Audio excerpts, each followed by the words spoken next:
नमस्कार, मैं हूं राजीव ढोंडियाल। खबरें सुपरफास्ट में सबसे पहले खबर उत्तर प्रदेश की अमेठी और रायबरेली सीट पर कांग्रेस उम्मीदवार को लेकर आज सस्पेंस खत्म हो सकता है। कांग्रेस की सीईसी की यानी कि केंद्रीय चुनाव समिति की बैठक, कांग्रेस अध्यक्ष मल्लिकार्जुन खड़गे को इसमें निर्णय लेने का अधिकार दिया गया है और खड़गे आज इन दोनों ही सीटों को लेकर उम्मीदवारों के नामों का ऐलान कर सकते हैं। अमेठी से एक बार फिर राहुल गांधी के चुनावी मैदान में उतरने की चर्चाएं थी, लेकिन रायबरेली सीट से प्रियंका गांधी के अपने पहले चुनावी रण में उतरने की खबरें भी थी, लेकिन बाद में सूत्रों के हवाले से खबर मिली कि प्रियंका खुद को इस बार प्रचार तक ही सीमित रखना चाहती हैं। इन दोनों ही सीटों को लेकर कांग्रेस की मंशा क्या है, यह आज स्पष्ट हो जाएगा। नामांकन की आखिरी तारीख 3 मई है। आपको लगता है कि वो रण में उतरेंगे या छोड़ के जाएंगे? अभी सस्पेंस बरकरार है, जैसे आपकी मूवीज में होता है सस्पेंस, तो ये पिक्चर हिट होगी कि फ्लॉप होगी? आप चिंता मत कीजिए, जिसको जो भी सस्पेंस है, लेकिन याद रखिए जिसका सस्पेंस अच्छा होता है ना, वो बहुत जबरदस्त होती है वो फिल्म हिट।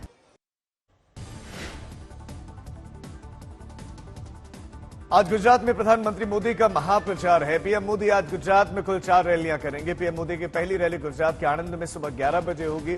दूसरी रैली सुरेंद्रनगर में दोपहर 1 बजे होगी, जबकि उनकी तीसरी रैली जूनागढ़ में 3:15 पर होगी।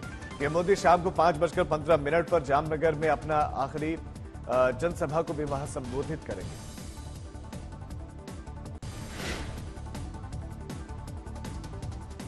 राहुल गांधी आज मिशन साउथ पर रहेंगे और कर्नाटक में कांग्रेस के प्रचार अभियान की कमान संभालेंगे। कर्नाटक के शिवमोगा में राहुल गांधी की पहली रैली फ्रीडम पार्क में दोपहर 12:30 बजे होगी, जबकि राहुल गांधी की दूसरी रैली रायचूर में दोपहर 3:45 पर होगी। वहीं राहुल गांधी की बहन प्रियंका गांधी वाड्रा आज छत्तीसगढ़ और मध्य प्रदेश में कांग्रेस के प्रचार का मोर्चा संभालेंगे। प्रियंका गांधी की पहली छत्तीसगढ़ के कोरबा में दोपहर 12 बजे रैली, जबकि मध्य प्रदेश के मुरैना में दोपहर 3 बजे प्रियंका जनसभा को संबोधित करेंगी।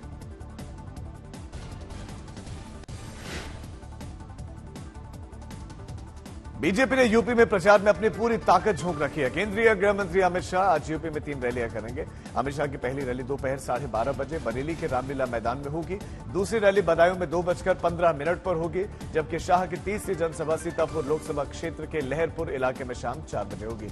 बीजेपी ने अमित शाह की इन रैलियों के लिए जोरदार तैयारियां की। बीजेपी अध्यक्ष जेपी नड्डा का मैराथन चुनावी प्रचार आज भी। जेपी नड्डा आज देश के 3 राज्यों बिहार, मध्य प्रदेश और गुजरात में रैलियां और रोड शो करने वाले हैं। जेपी नड्डा की पहली रैली बिहार के अररिया में धर्मगंज मेला मैदान में सुबह 11:25 पर होगी। दोपहर 1:40 पर नड्डा मुजफ्फरपुर में जनसभा को संबोधित करेंगे।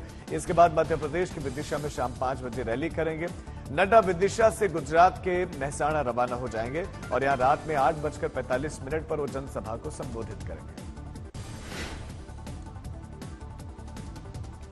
हैदराबाद में अमित शाह ने माधवी लता के लिए प्रचार किया और माधवी लता असदुद्दीन ओवैसी के खिलाफ हैदराबाद की लोकसभा सीट से बीजेपी की उम्मीदवार हैं। माधवी लता के साथ अमित शाह के रोड शो में जबरदस्त भीड़ उमड़ पड़ी।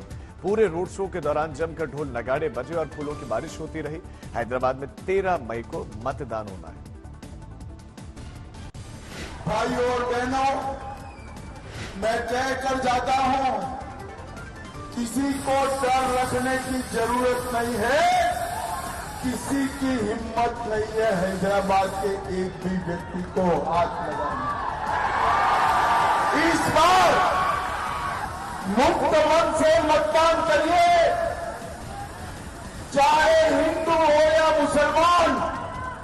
हर एक मतदाता कमल के निशान पर बटन दबाए और हैदराबाद को मेन स्ट्रीम से जोड़ने का काम करे। आम आदमी पार्टी के संयोजक और दिल्ली के मुख्यमंत्री अरविंद केजरीवाल जहां शराब नीति घोटाला केस में तिहाड़ की जेल में बंद है, तो दूसरी ओर उनकी पत्नी सुनीता केजरीवाल ने पार्टी के प्रचार अभियान का मोर्चा संभाल रखा है। सुनीता केजरीवाल आज गुजरात में अपनी पार्टी के उम्मीदवारों के समर्थन में रोड शो करेंगे। सुनीता केजरीवाल का पहला रोड शो भावनगर के बोटाद में दोपहर 12:30 बजे होगा, जबकि शाम को 4:30 बजे वो भरूच में रोड शो करेंगे।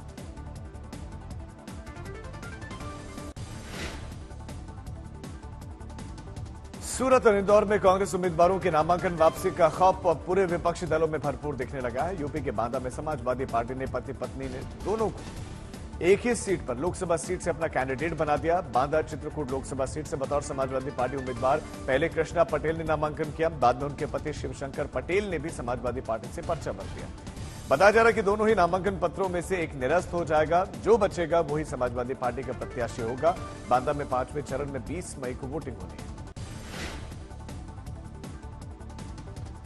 गृहमंत्री अमित शाह के एडिटेड वीडियो मामले में दिल्ली पुलिस तेलंगाना के सीएम रेवंत रेड्डी को दोबारा नोटिस भेज सकती है और दिल्ली पुलिस ने तेलंगाना सीएम को नोटिस भेजकर पूछताछ के लिए 1 मई को दिल्ली आने के लिए कहा था और इलेक्ट्रॉनिक डिवाइस भी साथ लाने के लिए कहा था। लेकिन सीएम रेवंत रेड्डी कल दिल्ली पुलिस के सामने पेश नहीं हुए और अपने वकीलों के जरिए रिप्लाई भिजवाया।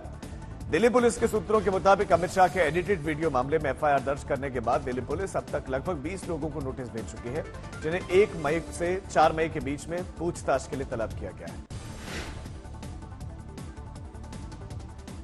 अमित शाह के फेक वीडियो केस में एक्शन में झारखंड कांग्रेस पर भी गाज गिरी है। झारखंड कांग्रेस का ट्विटर हैंडल अकाउंट बंद कर दिया गया और झारखंड कांग्रेस अध्यक्ष राजेश ठाकुर को दिल्ली पुलिस ने नोटिस भेजकर 2 मई यानी कि आज तलब किया है। यह बताया जा रहा है कि शाह का फेक वीडियो झारखंड कांग्रेस के ट्विटर हैंडल से भी साझा किया गया था। लिहाजा राजेश ठाकुर उनके द्वारा उपयोग किए जाने वाले सभी इलेक्ट्रॉनिक उपकरणों के साथ आने के लिए उनको कहा गया है, जबकि कांग्रेस इस नोटिस को जांच के नाम पर अराजकता बता रही है।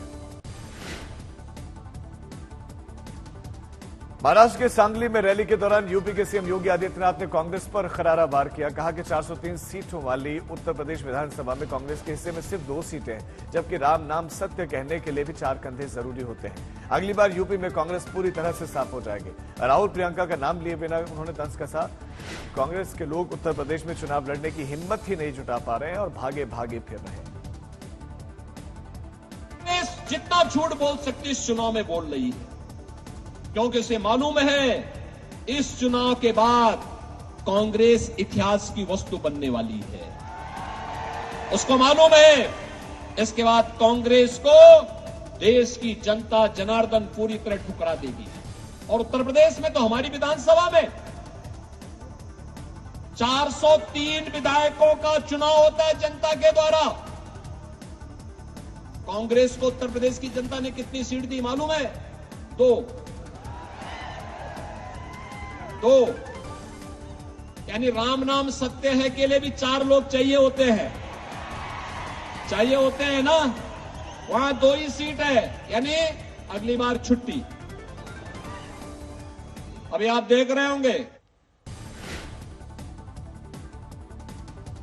सोलापुर में प्रचार के दौरान मुख्यमंत्री योगी ने कांग्रेस शासन में गृह मंत्री रहे सुशील शिंदे के भगवा आतंकवाद वाले बयान का मुद्दा उठाया और कहा कि आज उन्हीं के परिवार के लोग खूनी पंचे लेकर आपसे मांग रहे हैं वोट। गौरतलब है कि सोलापुर से कांग्रेस ने सुशील शिंदे की बेटी प्रणीति शिंदे को टिकट दिया है। मुख्यमंत्री योगी ने कहा कि मालेगांव धमाका केस में कांग्रेस ने मुझे भी घसीटने की कोशिश की थी। मैंने कहा कि सीबीआई को सबूत के साथ मेरे पास भेजना। योगी ने कहा कि कांग्रेस ने सनातन को बदनाम करने और हिंदुओं की आस्था से खिलवाड़ करने के लिए तरह तरह के खेल किए। यूपीए की सरकार थी और तब इन्होंने हिंदू आतंकवाद शब्द भी दिया था। और आप याद करिए कौन व्यक्ति था देश का गृह मंत्री उस समय, याद करिए। उसी के लोग, उसी के परिवार के लोग आज चुनाव लड़ने के लिए यहां पर अपने खूनी पंजे के साथ आपके बीच में आए होंगे और उसी से सावधान करने के लिए मैं आपके बीच आया हूं, आपसे कहने के लिए। उस समय इन्होंने कहा था, जब मालेगांव के विस्फोट हो रहे थे, तब इन्होंने कहा था इसमें योगी आदित्यनाथ का भी नाम होगा, हम सीबीआई का रेड कराएंगे। हमने कहा एक बार प्रमाण के साथ भेजना मेरे पास थोड़ा।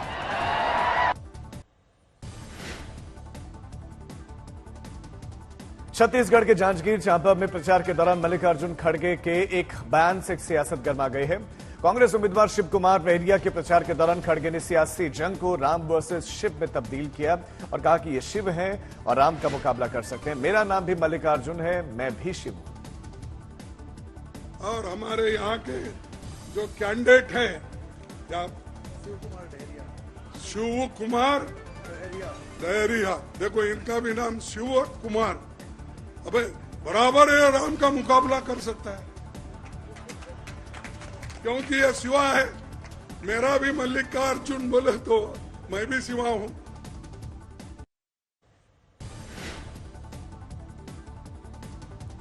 खड़गे के शिव और राम को लेकर दिए गए बयान पर बीजेपी विफल पड़े। शहजाद पूनावाला ने कहा कि देश के बंटवारे के बाद अब कांग्रेस हिंदू देवी देवताओं में विभाजन करना चाहती है। रविशंकर प्रसाद और मनोज तिवारी ने भी कांग्रेस को शिवत्व समझाया। उनको मालूम होना चाहिए कि लंका विजय के पहले प्रभु राम ने शिव की आराधना की थी ना, यही रिश्ता है दोनों। खड़गे जी शिव जी को जानते नहीं और वो ये लोग सनातन विरोधी लोग हैं। भाई खड़गे जी के भी लड़के खड़े होते हैं तो कह देते हैं कि हमें सनातन को नष्ट करना है। तो अगर वो शिव जी को जानेंगे तो शिव जी और राम जी की लड़ाई नहीं होगी। अब इस देश में शिव जी और राम जी लड़ने वाले नहीं है। अब शिव जी और राम जी इस देश को दोनों के आशीर्वाद से इसको बहुत आगे बढ़ाने वाले हैं विकास के रास्ते। हासन सेक्स स्कैंडल में आरोपी प्रज्वल रेवन्ना ने चुप्पी तोड़ते हुए कहा कि सत्य की जीत होगी। वहीं एचडी रेवन्ना ने कहा कि मैं एसआईटी का सामना करने के लिए तैयार हूं। दूसरी ओर कर्नाटक के सीएम सिद्धरामैया ने प्रधानमंत्री मोदी से गुजारिश की है कि हासन सेक्स स्कैंडल के आरोपी प्रज्वल रेवन्ना का पासपोर्ट फौरन रद्द कर दिया जाए। जबकि केंद्रीय गृह मंत्री अमित शाह ने पलटवार करते हुए सीएम सिद्धरामैया को कार्रवाई में विफल बताया। कहा कि शाह ने यहां पर कहा कि कांग्रेस ने बोकालिंगा समुदाय के वोटों के लिए कार्रवाई में देरी की। यूपी में पूर्वांचल के बाहुबली नेता और पूर्व सांसद धनंजय सिंह बरेली जेल से रिहा होने के बाद से उत्तराखंड में नीम करौरी बाबा के दर्शन करने के लिए पहुंचे। धनंजय ने बाबा से जौनपुर से पत्नी की जीत के लिए आशीर्वाद मांगा, जो कि बतौर निर्दलीय उम्मीदवार मैदान में उतरी है। और धनंजय को एक प्रधान की हत्या की साजिश से जुड़े हुए केस में गिरफ्तार कर बरेली जेल में भेजा गया था। हाईकोर्ट से जमानत पर छूटने के बाद से अपनी सजा माफी के लिए धनंजय सिंह सुप्रीम कोर्ट जाने की बात कर रहे हैं। इस बीच में सीतापुर में धनंजय ने अपने समर्थकों की भीड़ के बीच में वो घिरे हुए दिखाई दिए और उनके साथ गाड़ियों का लंबा काफिला नजर आया।